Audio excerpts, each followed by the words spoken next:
액티브 디렉토리 플랫폼의 변화인데 이건 제가 빨리 말씀을 드리고 넘어갈게요. 그러니까 RID의 개선이라고 해가지고 하나 나와 있는데 이거 보면은 사실 좀 보시기 어려워요. 그 2의 30승이 숫자가 몇인지 저도 잘 모르겠고 31승이 숫자가 몇인지 잘 모르겠는데 기본적으로 액티브 디렉토리가 30비트 값을 가지고 있었기 때문에 2의 31승계의 계정을 만들 수가 있었대요. 액티브 디렉토리 내에서 계정을 만들 수가 있었는데 MS에서 임의적으로 어차피 그렇게까지 많이 사용될 리가 없으니까 2의 30승까지의 계정만 만들도록 허용을 해놨었는데 2008까지는. 근데 이게 RID라는 게 말 그대로 계정이 생성이 될 때마다 아니면 액티브 디렉토리 어떤 개체가 생성이 될 때마다 RID 값들이 하나씩 올라가게 되는데 이게 이제 2의 30승계만큼 이미 다 사용이 돼버린 거예요. 그런 사이트가 나오게 되고 그래서 2의 31승계로 풀었다. 그래서 32비트를 다 쓸 수 있게끔 그 32비트, 그러니까 2의 31승 개수만큼의 계정을 만들 수가 있다는 얘기고, 요거는 사실 MS가 그만큼 액티브 디렉토리가 많이 사용되고 있다는 얘기들을 하기 위해서 뭐 넣어놓은 거라고 이렇게 좀 보시면 될 것 같고요. 그래서 기존에는 10억 개까지 개체를 만들 수가 있었는데 이제는 20억 개까지 만들 수가 있다. 라는 얘기인 거고요. 그 다음에 액티브 디렉토리의 플랫폼 변화 중에서 오프 프로미스 도메인 가입이라는 게 있어요. 근데 아까 제가 좀 말씀드렸었는데 그 DNS 말씀을 처음에 드렸었잖아요. 그래서 실제 도메인에 조인을 하기 위해서는 사내에 있는 사내망에 접속이 돼야 돼요. 사내에 있는 DNS 접속을 할 수 있어야 되고 또 사내에 있는 액티브 디렉토리 서버에 접속을 할 수 있어야지 도메인에 가입이 되고 그 다음에 도메인으로부터 그룹 정보나 이런 것들을 다 받아올 수가 있게끔 설정이 되는데 윈도우 서버 2008부터 오픈 프로미스 도메인 조인이라고 해가지고 이런 아키텍처를 지원했습니다. 그러니까 실제 내가 사외에 있더라도 도메인 컨트롤러를 통해 도메인 컨트롤러에 가입할 수 있도록 해주는 이런 작업들이 있었는데 실제 그렇게 해서 도메인에 가입을 해가지고 사용을 할 수가 있었는데 정작 중요한 원격지에 있는 사용자들이 이제 이런 오픈 프로미스 도메인 조인을 할 텐데 원격지에서 사실 더 중요한 거 도메인 가입보다 더 중요한 사내에 VPN 없이 접속을 할 수 있는 다이렉트 액세스를 못 쓰는 문제들이 발생하는 거예요. 왜냐하면 다이렉트 액세스 쓰기 위해서는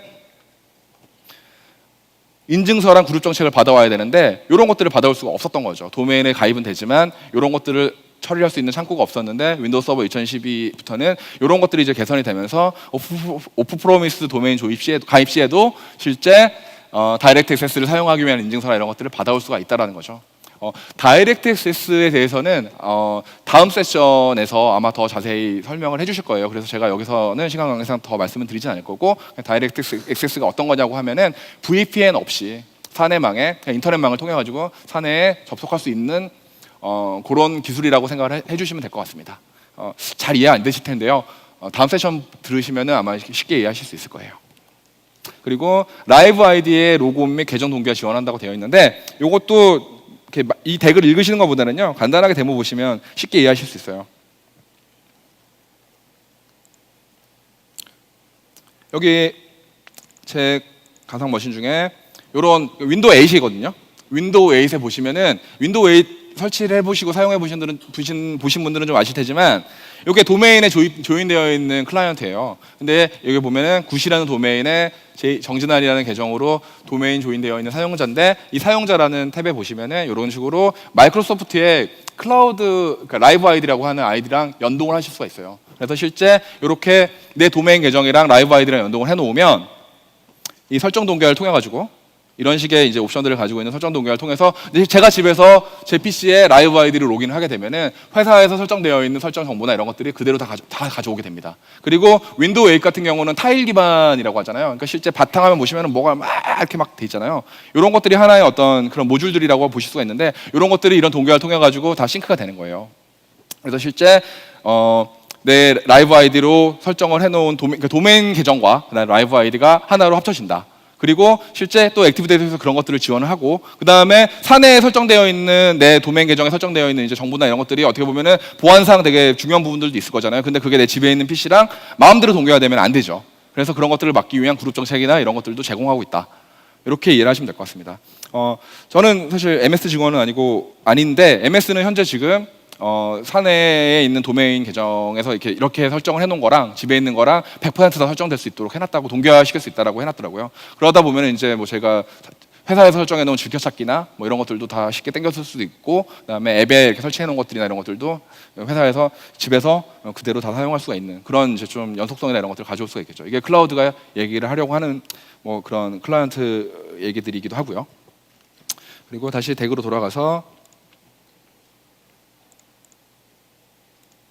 여기까지 말씀을 드린 게 기본적으로 윈도우 서버 2012 액티브 디렉토리의 이제 새로운 기능들에 대해서 제가 설명을 다 드린 거예요. 그래서 이런 부분들이 새로워졌고 그 다음에 이제 강화된 부분들에 대해서 얘기를 할 건데요.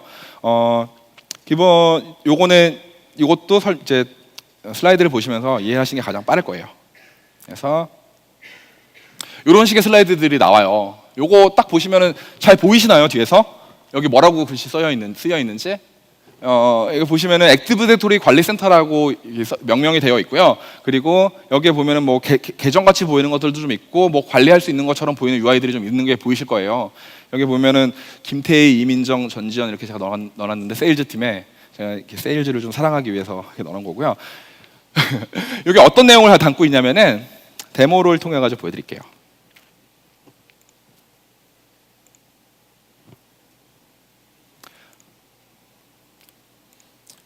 지금 보시는 이게 액티브 디렉토리 관리 센터예요. 그래서 아까 제가 스샷으로 찍어놨던 것들이 이게 이렇게 있는 걸 보실 수가 있는데, 예전에 우리가 계정 만들거나 계정 관리하거나 하실 때는 그 뭐 DSA, MSC 쳐가지고 사용자 및 컴퓨터 여서서 거기서 이제 뭐 OU 만들고 거기에 뭐 계정들 만들고 뭐 이런 식으로 작업들을 많이 하셨을 거예요. 그리고 그룹 만들고 거기서 그룹에다가 사용자 집어넣고 뭐 이런 식의 작업들을 많이 하셨을 텐데, 그렇게 작업을 하다 보니까 사실은 이게 어떻게 보면 액티브 디렉토리가 인증을 기반으로 하는 사용자에 대한 개체나 속성 정보를 다 관리를 해줘야 되는 건데도 불구하고 그런 것들을 인터페이스 할 수 있는 인터페이스가 상당히 안 좋았죠.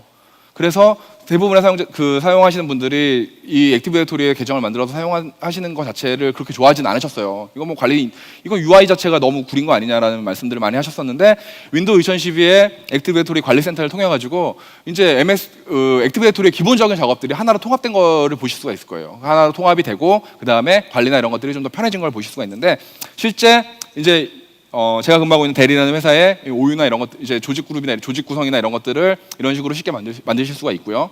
그리고 여기 보시면은 이런 식으로 이제 아주 간단하게 제가 계정을 하나 만들어 볼게요. 여기에 새로 만들기 해서 사용자를 하나 만들면 DSA에서 하는 거랑 사실 비슷하다고 보실 수가 있는데, 이런 식으로 또 직관적인 인터페이스가 나옵니다.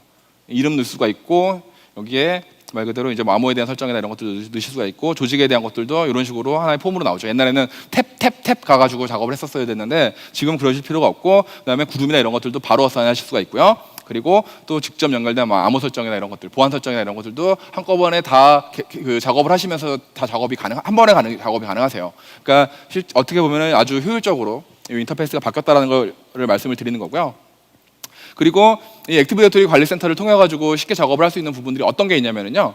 이건 계정을 만들고 뭐 그룹을 만들고 하는 아주 일반적인 작업들도 있지만, 우리가 사실은 이런 니즈들이 많이 있어요. 그러니까 우리가 도메인 팔리시를 만들어 가지고 패스워드 팔리시 정책을 만들어서 배포를 해요. 그래서 우리 회사는 패스워드를 7글자 이상 그리고 뭐 복잡한 숫자를 써 가지고 로그인을 해야 된다. 이렇게 설정을 해야지만 이제 도메인에 그 유저들이 로그인을 해서 사용할 수 있다라고 우리가 이제 그런 정책을 내릴 수가 있는데, 근데 사장님께서 야, 나는 7글자 못 넣겠다, 힘들다, 못 외우겠다, 한 달마다 패스워드 못 바꾸겠다, 이렇게 말씀을 하세요. 그래서 또 임원분들이 그렇게 얘기하시면 임원분들을 위해서 정책을 또 만들어가지고 배포를 해줘야 되는데, 예전에는 패스워드 정책이 그렇게 안 됐어요. 2003까지는. 근데 윈도우 서버 2008로 넘어오면서 이제 그렇게 패스워드 정책이나 이런 것들을 세분화해서 OU나 그룹이나 이렇게 배포를 하실 수가 있었거든요. 근데 그런 작업들이 그 1번 트랙에서 보셨던 파워쉘을 통해 가지고 다 스크립트 짜가지고 만드셨어야 되거든요. 아까 제가 뒤에서 그 1트랙 할 때 잠깐 서 있었는데, 파워쉘 얘기하시니까 대부분 이렇게 많은 분들이 이렇게 지루해 하시더라고요. 그러니까 그런 파워쉘 스크립트를 통해 가지고 작업을 했어야 되는데, 이제부터는 윈도우 서버 2012부터는 이게 UI로 제공이 됩니다. 그래서 실제 여기 보시면 요 액티브 디렉토리 관리센터의 시스템 컨테이너에 보면은 실제 이 패스워드 세팅 컨테이너라고 해가지고 이런 값들이 제공이 되고, 여기 보시면은 이런 식으로 제가 패스워드를 지정할 수가 있어요. 이거는 제가 미리 만들어 놓은 거고, 여기에 어떤 값들이 있어가지고 사실 뭐 사용하는 건 아니에요. 그래서 실제 만들어 보면은 암호 설정에 대해서 정책을 하나 만드는 거죠. 그래서 이거는 아까 스트롱 위키 있으니까 뭐 미들이라고 하나 만들어 볼게요. 이런 식으로 만들고, 그다음에 우선순위는 뭐 한 4번을 주고, 그다음에 여기에다가 패스워드를 몇 글자로 할 건지 이 사람은, 그리고 뭐 패스워드는 몇 개까지 기억을 해서 동일한 패스워드를 반복해서 사용할 수 없도록 한다든가, 이런 설정들을 해가지고 이걸 만들 수가 있고, 그 다음에 이 룰에 직접 적용할 수 있는 사용자들을 여기서 찾아가지고 바로 어사인해 줄 수가 있습니다. 유저들을 이렇게 찾아서 김태희는 이 패스워드 정책 사용해 라고 계정 단위까지 설정이 가능해요. 이런 것들이 실제, 그래서 요거는 제가 이제 스트롱 같은 경우는 7개고 뭐 위크 같은 경우는 뭐 2글자, 패스워드 2개만 쓰시면 돼요 라는 건데, 이런 것들이 실제 여기 있는 사용자들에 보시면 얘가 이 속성 정보에 어떤 패스워드 정책을 적용받고 있는지 이런 것들이 나오는데, 요거는 그룹에 할당을 한 거라서 여기 표시가 안 되는 거고요. 그냥 간단하게 이 사용자에 대해서 결과 암호 설정 보기라는 것을 누르시면은 얘는 스트롱이라는 패스워드 정책을 적용받아서 얘는 7글자를 사용해야 되는 그런 그 유저라는 걸 알 수가 있고, 그다음에 사장님이나 이런 계정들이 있다고 하면은 여기서 그냥 아까 제가 보여드렸던 것처럼 찍어서 간단하게 여기다가 할당을 해줄 수가 있는데, 여기 암호 설정 개체라고 아예 나와 있죠. 그래서 이렇게 작게 보시면은 이렇게 만들어 놓은 게 2개가 보이실 거예요. 그래서 이런 걸 바로 설정을 해서 적용을 해주실 수가 있습니다. 그러니까 이런 기능들도 제공을 하고요. 그리고 또 그 딜리티드 오브젝트라고 해가지고 여기 보시면은 여기 지워진 사용자가 이렇게 보이실 거예요. 확진이라는 사용자가 그 관리자의 실수나 아니면은 이제 뭐 잘못된 어떤 오퍼레이션에 의해 가지고 계정이 삭제가 된 건데, 예전에는 액티브 디렉토리에서 개체 하나 삭제되면은 어떻게 썼나요? 백업된 거 가지고 복원했어야 되거든요. 쉽게 얘기를 하면은 백업 가지고 복원을 하고, 또 아까 제가 막 많이 설명드렸지만 백업한 걸로 복원하면은 걔의 시퀀스 번호나 이런 것들이 안 맞겠죠. 백업된 상태일 거죠. 그러면 또 복제하기 위해서 뭐 복제를 한쪽을 끊어주고 뭐 어떻게 하고 누구로부터 복제하고 막 되게 어려웠어요. 액티브 디렉토리 개체 하나 살리는 게. 근데 이제는 이 딜리티드 오브젝트라고 하는 이런 옵션, 이런 그 휴지통을 이용을 해가지고 쉽게 사용자들을 이렇게 복원 누르면 바로 복원할 수가 있고, 복원 위치나 이런 것들도 지정해 줄 수 있도록 관리센터가 아주 효율적으로 그리고 사용하기 쉽게 변경된 것들을 보실 수가 있어요. 그래서 다시 좀 대으로 돌아갈게요. 해서 여기까지가 액티브 디렉토리 관리센터를 이용을 했을 때 이런 UI들을 제공을 하기 때문에 쉽게 이제 유저나 뭐 개체에 대한 관리가 좀 더 편해졌다. 그리고 암호 정책이나 암호 정책 요구 사항이나 이런 것들을 이제 반영을 해서 사용자들에게 사용자 단위까지 암호 정책을 할당해 줄 수가 있다는 게 장점이 됐다라는 거고요. 그리고 그다음에 휴지통도 UI로 제공을 했다. 사실 휴지통은 2008 액티브 디렉토리부터 제공을 했던 건데, 그때 휴지통 사용하려고 그러면 그냥 백업하는 게 나을까라는 생각들을 하실 만큼 또 어려웠어요. 파워쉘로 작업을 했어야 되는데, 근데 이제는 UI를 제공을 해주니까 쉽게 휴지통 아이템에서 복원만 누르시면은 복원하실 수 있다는 게 이 관리센터를 이용한 장점이고요. 그다음에 파워쉘을 이용한 관리 편의성인데, 기존의 액티브 디렉토리 관리 도구는 아까 제가 잠깐 보여드렸던 것처럼 서버 관리자에서 보시면 얘 도메인 컨트롤러인데 누르면 이런 식으로 관리 도구 있다라고 말씀드렸잖아요. 이런 관리 도구들인데, 이거는 보통 이제 트러블 슈팅을 하거나 아니면 복제 토폴로지가 문제가 있는지 없는지를 확인하거나, 또는 뭐 이제 AD의 속성 값들이나 이런 것들을 확인하기 위해서 사용되는 대부분의 이제 일련의 명령어 셋이에요. 그래서 이거는 사실 이제 커맨드로 작업을 하는 명령어 셋들인데, 뭐 DC 다이어거나 이런 것들은 이제 뭐 도메인 컨트롤러 복제나 이런 것들 때문에 많이 사용을 해보셨을 텐데, 근데 이런 걸로 관리를 하려고 하니까 너무 어렵죠. 이거 명령어 달아야겠고, 그 다음에 또 결과값은 명령어대로 다 틀려가지고 이거 다 게더링 해가지고 하나로 리포팅하기도 힘들고, 이런 문제들이 있었는데, 실제 파워쉘에서 실제 액티브 디렉토리를 관리하는 그 커맨드 리티라고 해가지고 아까 설명드렸던 커맨드 리트들이 들어오면서 실제 이제 복제 토폴로지나 아니면 복제에 관련되어 있는 뭐 명령을 내린다든가 뭐 이런 일련의 작업들이 이제 파워쉘 기반으로 다 돌아가게 됩니다. 그리고 사실 설명 들으셨을까봐 뭐 굳이 말씀 안 드려도 되겠지만, 이런 이제 ISE 사용하시면은 내가 잘 몰라도 여기서 쉽게 도움 받아가지고 사용하실 수가 있는, 그러니까 뭐 속성값 하나 더 하려면 add, 새로 만들려면 new, 뭐 정보를 보고 싶으면 get, 이런 식으로 이제 기본적인 그런 구문들 몇 개만 아셔도 실제 여기서 기본적으로 얘가 값들을 다 세팅을 해주죠. 아까 제가 뭐 예를 들어서 데모할 때 잠깐 그 데모는 안 보여드렸지만 뭐 new해서 클로닝 도메인 컨트롤러의 설정 값을 만드는 new addc 이렇게 하면은 이렇게 아예 명령어가 요거까지만 쳐도 다 나와요. 나오고, 그다음에 이거 쓰겠다라고 해놓고 이거 써야 되는데 아까 매개변수 뒤에 들어가는 어떤 설정 값들이나 이런 것들을 뭘로 지정을 해줘야 되는지 잘 모르겠다 하고 얘기하시면 여기 이거 그냥 카피해서 여기다 붙여놓고 나 이거 쓸 건데 하면 여기에 이런 식으로 이거 채워 넣어야 돼. 이거 채워 넣어야지 이건 정상적으로 작동을 해. 라고 해서 여기다가 그냥 때려 넣으시면은 여기에 값들이 저장이 되고 파워쉘이 바로 돌아가는 형태로 파워쉘이 많이 쉬워졌고 그다음에 액티브 디렉토리 관리도 파워쉘로 통해서 하실 수가 있다는 장점이 또 있고요. 그리고 파워쉘은 사실 가장 큰 장점은 뭐냐면 벌크 작업이나 이런 것들이 가능하다는 거예요. 그러니까 대량으로 내가 작업을 해야 되는데 암만 액티브 디렉토리 관리센터가 편해졌다고 해도 유저 1000개 만들어야 되는데 1000개 그 일일이 UI 열어가지고 치고 있으려고 그러면 멘붕 오잖아요, 관리자들이. 근데 파워쉘로 만들어서 말 그대로 쭉 돌려버리면은 뭐 계정들을 쭉 만들 수가 있는데 그런 파워쉘 같은 것들을 이제 할 수가 있는데 근데 야 그럼 계정 100개 만드는 그런 로직을 어떻게 파워쉘로 구현을 해야 돼? 어렵잖아 라고 얘기를 할 때 여기 보시면은 요 액티브 디렉토리 관리센터에 숨겨져 있는 요 탭을 클릭을 해보시면은 액티브 디렉토리 파워쉘 기록이라고 해서 여기에 작업한 내역들이 이렇게 파워쉘로 다 기록이 되어 있어요. 그래서 실제 이런 것들을 하나 말 그대로 복사를 해서 아까 거기 쉘창에다가 붙여놓고 쓰시면은 기본적으로 얘를 쓸 수 있는 구문들이나 이런 것들이 다 나온 거죠. 이게 만약에 예를 들어서 뭐 이거는 이제 다른 작업을 한 거 add 유저 있네요. set add 유저라는 뭐 작업을 해서 어떤 설정값을 바꾸는 거를 만들려고 하면 이거 복사해가지고 붙여놓고 여기서 설정값만 바꾸시면은 실제 파워쉘도 쉽게 사용하실 수 있는 거예요. 그러니까 더 이상 파워쉘의 접근이 어려워지지가 않은 거고요. 그리고 얘는 또 좋은 게 뭐가 있냐면 이건 그런 파워쉘을 복사해서 쓸 수 있는 기능도 있지만 작업 시작이나 작업 끝내기라는 게 있어요. 그래서 내가 어떤 액티브 어떤 작업들을 오퍼레이션을 해야 되는데 그때 작업 시작을 눌러놓고 여기서 작업 시작을 눌러놓으면 이제 얘가 여기 작업이라고 해서 시작된 작업이 표시가 돼요. 그리고 여기서부터 내가 작업이 끝난 다음에 작업 끝내기를 눌러놓으면 거기까지 작업한 내용들이 다 파워쉘로 정리가 되겠죠. 여기서부터 여기까지는 내가 무슨 작업을 했다라고 기록을 남길 수가 있습니다. 그래서 실제 작업에 대한 히스토리 관리나 이런 것들도 파워쉘 히스토리 관리를 통해 가지고 다 해보실 수가 있어요. 그러니까 누가 작업했어, 누가 지웠어, 뭐 이런 거 많잖아요. 근데 실제 언제 어떤 작업들이 어떻게 벌어졌는지가 다 기록에 남기 때문에 요것들을 통해 가지고 그런 트래킹이나 이런 것들에 활용하실 수가 있다라는 거.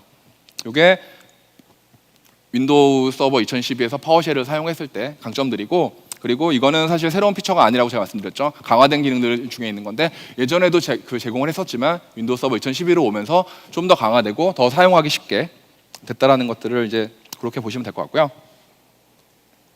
그리고 그래서 이런 것들은 대기 쉐어되면은 한 번쯤 읽어보세요. 그러니까 이런 거 하려고 그러는데 요구사항은 뭔지, 어떤 환경에서 이런 기능들이 제공이 되는지는 여기 나와 있으니까 한 번씩 읽어보시면 될 것 같고요. 그 다음에 동적 액세스 제어라고 해서 커베러스 강화라는 부분들이 있는데 요게 사실은 어떻게 보면 좀 어려운 내용들이에요. 그러니까 기존에는 우리가 파일 서버나 이런 것들을 들어가서 그러니까 NTFS로 포맷되어 있는 파일 서버에 들어가서 파일을 액세스할 때 파일을 읽을 수 있는 권한이나 이런 것들을 어떻게 체크를 했나요?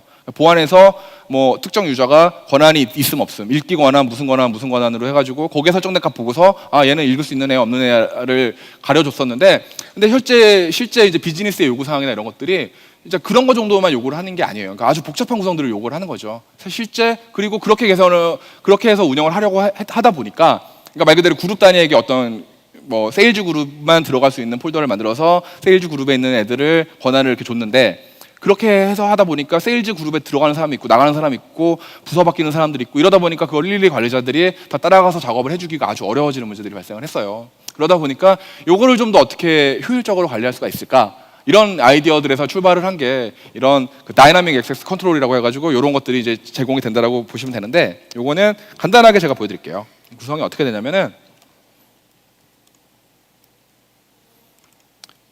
요것도 액티브 디렉토리 관리센터에서 바로 작업을 하실 수가 있어요. 요 밑에 얘가 이렇게 보시면은 두 개로 나눠져 있는데, 요 하나는 그 액티브 디렉토리에 대한 관리고, 그다음에 요거는 동적 액세스에 대한 관리인데, 클레임이라고 해서 그러니까 액티브 디렉토리 속성값을 기반으로 하는 인증을 처리를 해주겠다라는 얘기예요. 그래서 실제 제가 보면은 여기에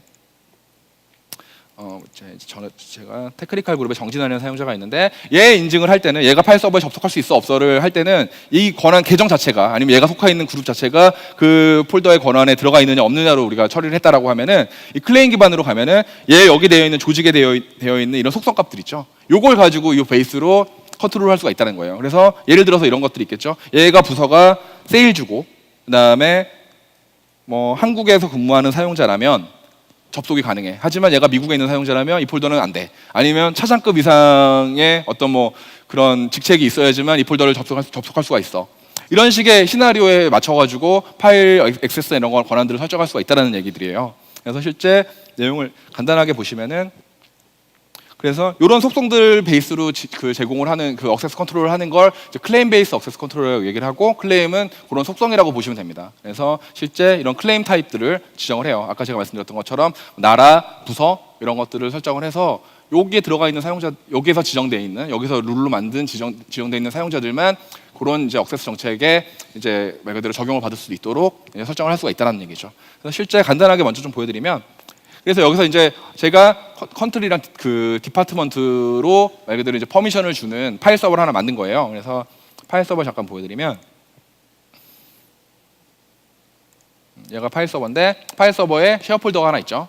doc라고. 그래서 얘 보시면 얘 속성을 보시면은 여기 보시면은 분류라는 게 하나 탭이 하나 생긴 게 보이실 거예요. 요거는 파일 서버 리소스 관리자를 설치를 하면 요 분류 탭이 하나 생기게 되고 그래서 이 분류 탭을 통해서 이런 컨트리 디파트먼트라고 아까 만들어 놓은 클레임 베이스로 이 값이 코리아고 디파트먼트가 세일즈라면 여기를 접속할 수 있다라는 그런 설정을 해주는 거거든요. 그래서 이렇게 설정을 해놓으면 이 폴더는 말 그대로 아까 조직의 그 클레임이 그 속성이 세일즈고 그다음에 코리아인 사용자들만 이 폴더를 액세스할 수가 있는 거죠. 그리고 제가 접속하는 거를 다 보여드리고 싶은데 시간이 좀 많이 부족할 것 같아서 시뮬레이션 되는 것들을 보여드릴게요. 이거를 어떻게 시뮬레이션 해보실 수가 있냐라고 하면은 보안 탭에서 고급을 보시면은 이런 그 DOC 고급 보안 설정이라고 해서 여기 보면은 제가 만든 정책이 여기 내려와 있는 것을 보실 수가 있고 그다음에 유효한 액세스라고 해서 사용자를 선택을 해요.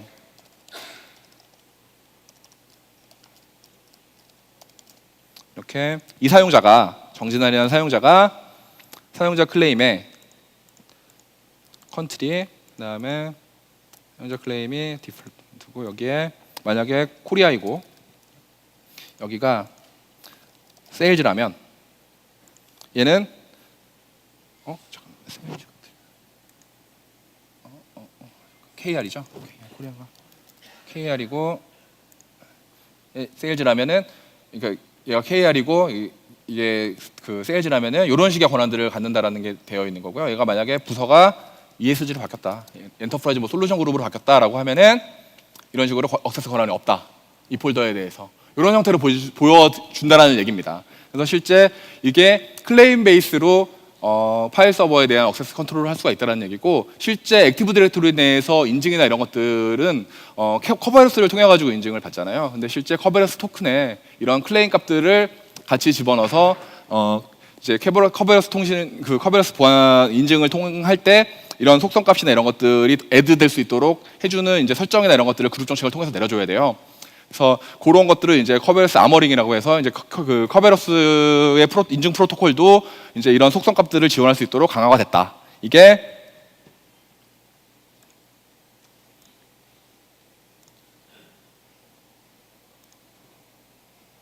이 동적 액세스에서 얘기하고자 하는 그런 내용들입니다. 그래서 실제 이걸 덱들 읽어보시면은 좀 어려우실 수가 있는데 그냥 쉽게 생각을 하시면 돼요. 그러니까 클레임이나 그러니까 이런 속성값이나 이런 것들을 통해 가지고 파일 서버 인증이나 이런 것들을 사용할 수 있게끔 룰을 만들 수가 있고 그러려면은 아까 제가 만든 것처럼 뭐 저는 컨트리랑 부서나 이런 걸로 했는데 뭐 직급이나 또는 얘 다른 그런 것 속성값들 가지고서 이런 기능들을 만드실 수가 있겠죠. 그래서 이걸 기반으로 해서 인증이나 이런 것들을 처리하실 수가 있다는 게 동적 액세스 제어라고 보시면 되고요. 마지막으로는 액티브 디렉토리 기반의 정품 인증인데요. 요거는 기존의 엔터프라이즈 기업이라고 하면은 기본적으로 윈도우즈 클라이언트를 사시면은 정품 인증을 그 사내에 있는 KMS를 통해 가지고 인증을 받으셨을 거예요. 근데 KMS 자체가 구성하기가 어렵고 또 막 복잡한 것들이 있어가지고 좀 문제가 좀 되고 했었는데 이제는 액티브 디렉토리 기반으로 정품 인증을 처리를 할 수가 있게 됐죠. 그래서 또 KMS에서 사용되는 RPC나 이런 것들을 통하지 않고도 이제 액티브 디렉토리를 통해 가지고 엔터프라이즈 기업 내에서 이런 윈도우즈 클라이언트나 아니면 오피스 제품이나 이런 것들에 대한 정품 인증을 받을 수 있다는 그런 내용들입니다. 사실 아주 중요한 내용은 아니기 때문에 요거는 간단하게 스킵을 해도 좋을 것 같고요. 그래서 여기까지가 기본적으로 윈도우 서버 2012가 얘기하고자 하는 액세스랑 아이덴티티인데 사실 뒤에 그 동적 액세스 제어가 사실 많이 중요해요. 사실 좀 키피처이기도 하고 한데 제가 앞에 그 도메인 컨트롤러 배포 쪽에 조금 시간을 많이 쓰다 보니까 뒤에 설명을 좀 많이 못 드린 것 같아가지고 그 부분 정말 죄송하게 생각을 하고요. 그래서 실제 다음에 또 기회가 된다면은 그 부분에 대해서 많이 설명을 드릴 수 있으면 좋을 것 같고, 그래서 윈도우 서버 2012는 클라우드 OS를 지향을 하고 있고, 그리고 그런 클라우드 OS를 지향하기 위해서 하이퍼V나 그리고 뭐 나머지 그런 뭐 VDI나 이런 것들도 많이 개선이 됐지만, 실제 그런 것들을 서포트하기 위해서 가장 기본이 되는 인증 베이스, 그런 인증에 기반이 되는 액티브 디렉토리도 클라우드 환경에서 어여할 수 있게 많이 개선이 됐다. 그래서 새로운 피처들이 생겼고 또 강화된 부분들이 생겼다. 이렇게 이해를 해주시면은 액티브 디렉토리를 좀 더 쉽게 이해하시는 게 좋은 기회가 될 것 같고요. 그리고 다음에도 좋은 기회가 있다라고 하면은 제가 좀 더 심도 있는 내용들 가지고서 말씀드릴 수 있도록 하겠습니다. 감사합니다.